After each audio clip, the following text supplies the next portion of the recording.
Angashyamalimachutabirabhato Manjeepitindevaram Jadyam Jagadarochisham Vidadatam Partam Varasya Shriyam Vrindaranyanivasinam Mridulasadamaviram Radhaskandhaniveshidojvalabhujam Jnane Mudamodaram Shri Krishna Chaitanya Prabhu Nityananda Shri Advaita Gadadhara Shivasadi Gaura Bhaktavrinda Hare Krishna Krishna Krishna Hare Hare Hare Rama Rama Rama Hare Hare.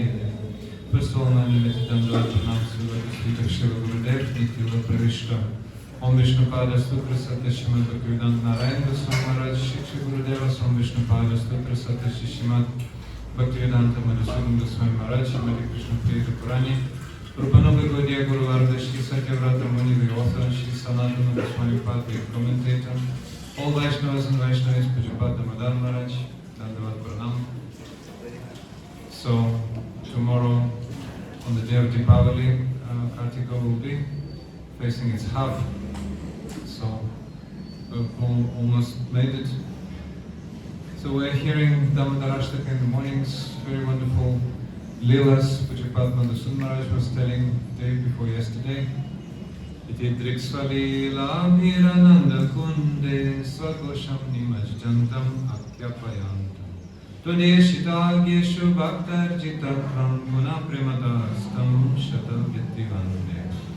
So we're hearing how Krishna is drowning all the residents of Vrindavan in the pools of bliss. Each Leela is sort of pool, everybody is drowning in. So, Itidrik means of that kind as Yashoda is binding Krishna. That those leelas are happening every step, on every step. So, for us practicing sadhakas, it's very important to meditate on them. Thus we'll gradually start the practice of mantra maya upasana. Mantra maya upasana. So, so many mantras there are. Srila Bhaktivinoda Thakur took many of them and included into his Bhajana Rahasya. That is the handbook of bhajan, the secrets, confidential secrets of bhajan. So, on the sadhaka stage, on the sadhana stage, devotees are hearing about the leelas, and they are hearing some siddhanta, what is within those leelas. For example, okay, Yashoda is binding Krishna, what does it really mean? Oh, our endeavors should be victorious. Krishna has to be bound. Krishna has to be impressed by our endeavors. Krishna has to be controlled, finally, by those endeavors. On more advanced stage, some greed develops. That already constitutes the beginning of Raganuga Bhakti. Raganuga means by spontaneous attraction to the beauty of Krishna, his Nama, Rupa, Guna, Lila, name, form, qualities and pastimes. So, thus we become attracted by those leelas. First, we develop some knowledge of Siddhanta. Each leela has some Siddhanta, some Tattva, some established truths. For example, Krishna is bound by Mother Yashoda, so the Lord has to be impressed by us. Then we've developed greed to be participants of those pastimes. Sometimes devotees who lack some maturity are asking, oh, Damodara Leela, what's my business? I want to become a maidservant of Srimati Radhika. What are they doing there, maidservants? Oh, maidservants are also watching. You should not be worried. Maidservants are always there, somewhere. So they know what Krishna is doing. Same as Srimati Radhika perfectly knows that Krishna is bound. So they're also looking from behind the bushes somewhere how Yashoda is binding Krishna. Little girls, those who are not the elder gopis, Yashoda's friends, but those junior gopis with whom Krishna would perform Rasa Leela later. So those leelas have to attract us. That is our constant prayer. So Krishna is attracting Swagosham, means all the living entities of Vrindavan. Moving, non-moving. If someone is a non-moving living entity, certainly is attracted by Krishna. Remember how Yashoda was running and her hair had flowers inside. So those flowers were helping Yashoda. Oh, mother, we're also with you. We want to help you to bind Krishna.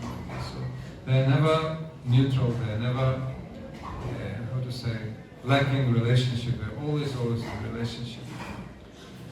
So by hearing those pastimes, we will be taught by our Guru Parampara how to develop relationship with those pastimes. So what does it have to do with me? What I think, like, we'll return after Kartik to our place,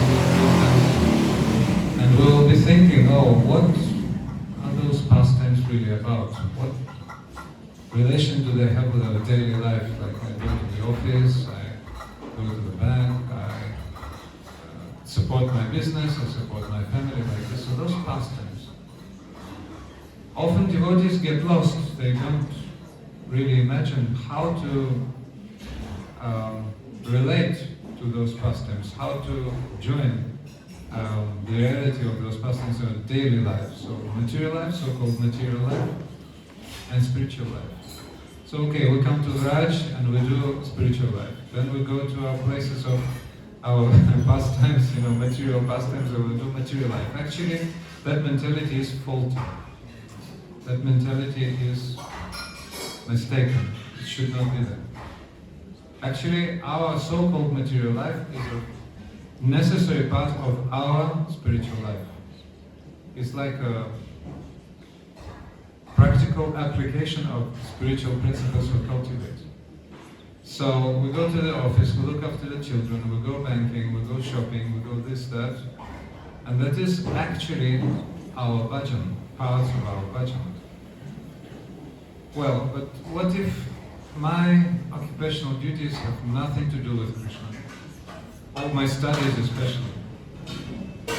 Once one devotee, a lady, was a student, asked Gurudev, oh, Gurudev, I'm studying certain things, certain subjects which have nothing to do with Krishna. So how to study? Gurudev said, study for Krishna. Study for Krishna.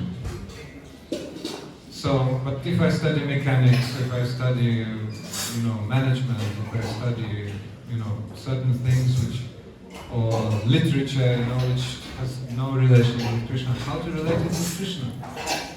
First of all, on the basis of bhakti, on karma yoga, nishkam karma yoga, means activities performed without attachment, but dedicated to Krishna. So you can practice yukta vairagya, or proper renunciation like that. I will use that money for Krishna's service. Let it be mechanics, let it be business, let it be anything. But that will be related to the pastimes of Krishna I'm about to listen, and especially if before going to work, I meditate on those pastimes as Kartik follow-up. I again read Damodara Ashtaka, I again remember those things. I open Srila Bhaktivinoda Thakur's Bhajana Rahasya. I do my morning bhajans. I do my chanting, remembering those leelas. So those devotees can be very expert. Although being grihasta, although being business people, we have good examples, very good examples of that. So we should not be neglecting hearing those pastimes. So thus the Deshita gives Bhakta Chitatvam Puna Prematastam Satavriti Vandya. So we were discussing last time how Satyavrata Muni is saying that those pastimes and the sweet pastimes of Krishna, how Krishna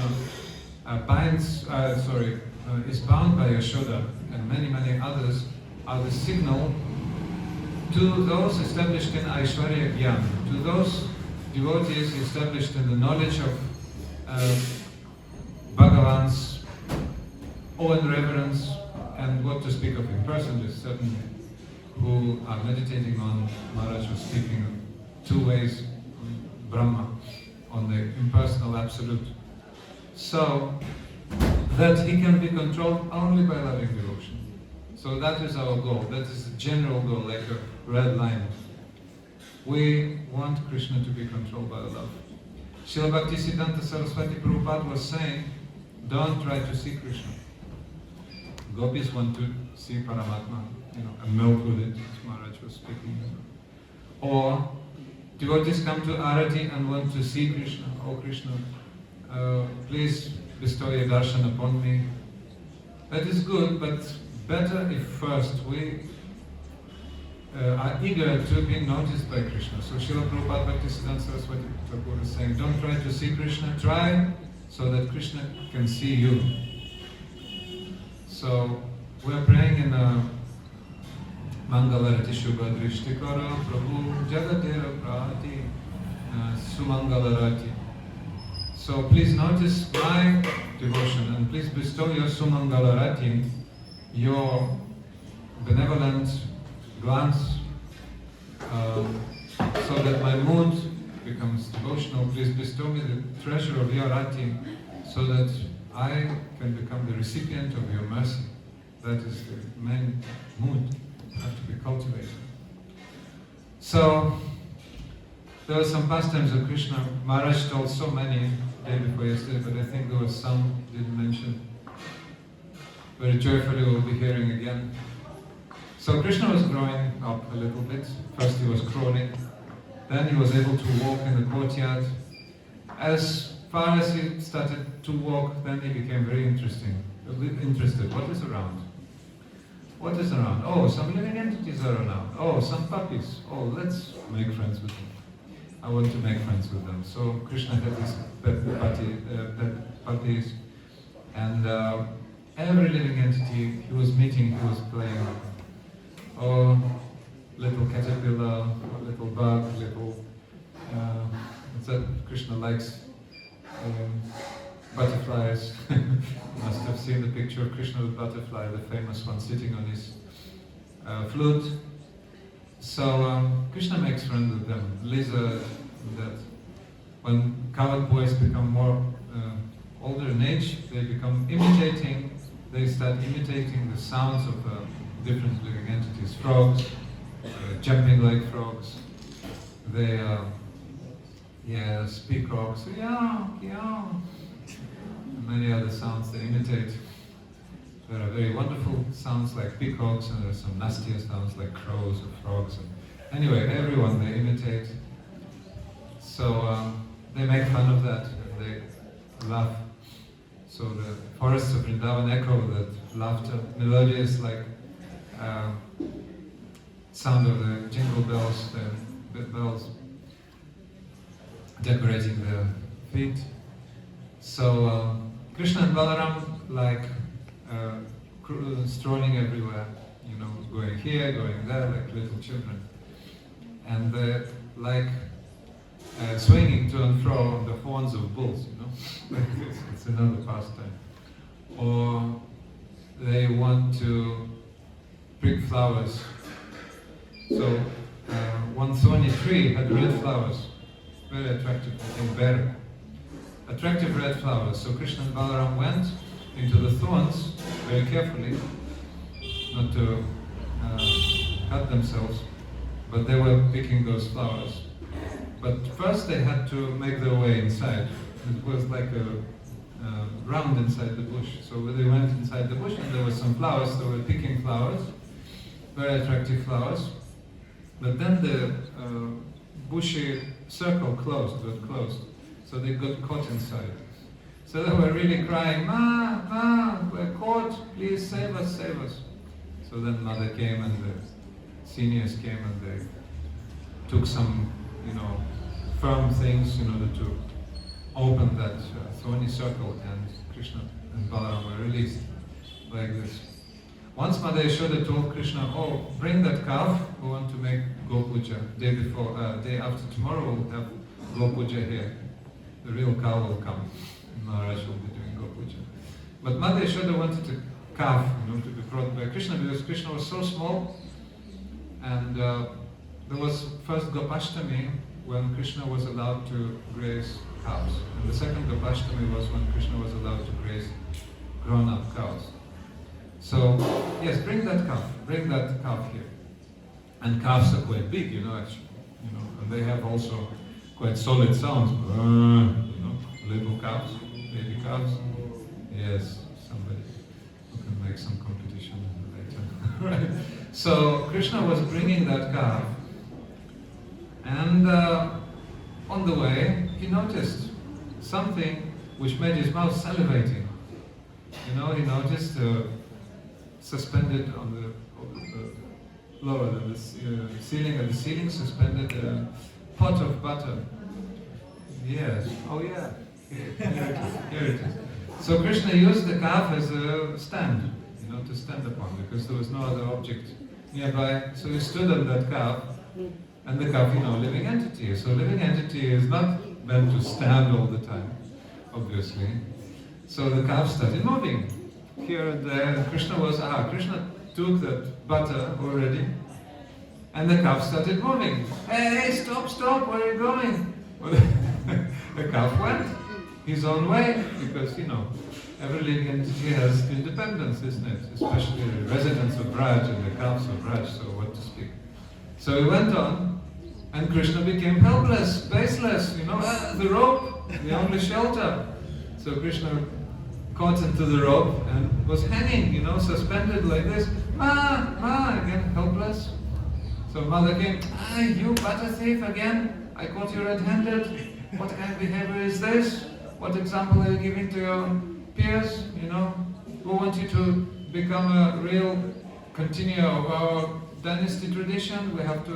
You have to become a real heir of our dynasty, and you're doing this childish nonsense thing. So Mother Yashoda again disappointed with Krishna. So was growing, disappointed with growing, and then finally elapsed as Damodara Lila. Krishna became bound. So then Mother Yashoda tells Krishna some stories. There were no books. So she was telling stories to Krishna at bedtime. So Krishna especially liked the stories about Ram. I'll tell you a story about one prince. His name was Ram. He lived long ago, 16 million years ago. Long time ago. And he was so beautiful. Yes, and next, what happened? And when he grew, he was taught by Vasishta, along with his brother, Lakshman and others. He was taught, he was done, and then Vishwamitra was teaching him archery and all the great science, how to use the weapons, celestial weapons, etc., etc. And then they became so glorious. And what next? So Krishna is listening, so eager. And then he met Sita. And he won her in the Swayamvara competition. And then finally he took her hand, and Mother Yashoda is telling so many stories. So Krishna listening, Krishna remembering these are my pastimes. So Krishna likes hearing his pastimes.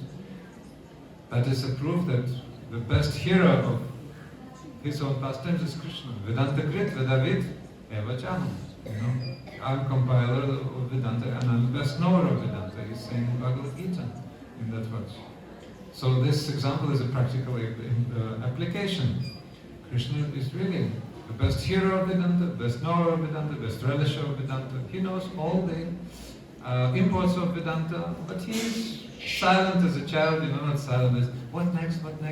He's not giving Mother class, Mother giving him Ramayana Katha. And Krishna is the hearer. How important that is to hear. Krishna is showing by his example, and he becomes the ears at that moment. He shows example to all the world. Yes, so we have to become like this. There's one problem when meeting in that way. It's called laya. Laya? Laya means sleep. One of the, what's it called? Kleshas. We're facing laya, vikshepa. Vikshepa means inattentiveness. And laya means sleep. So we have to fight that. We have to declare war against that. What's it called? Klesha. Klesha means impediment. Although the subject matter may be not so interesting. If somebody tells a funny anecdote, funny story, then I attention immediately there. He came there, or if somebody's telling something from his meeting with Gurudev and biography, and everybody wakes up and oh, so interesting. But all this Harikatha, especially we've heard many times, and should not neglect offensive. So I'm preaching to myself. So Krishna was showing by his example the attraction to hearing of his own katha and so many pastimes. So the pastimes of Krishna are those pools of bliss, those Ananda Kunda, endless. So Krishna Katha, Hari Katha is endless, and Vraja Lila Katha is endless. So let us listen to that with rapt attention. So the attention grows, because when attention is complete, that is the pivot, let's say the highest point of our sadhana.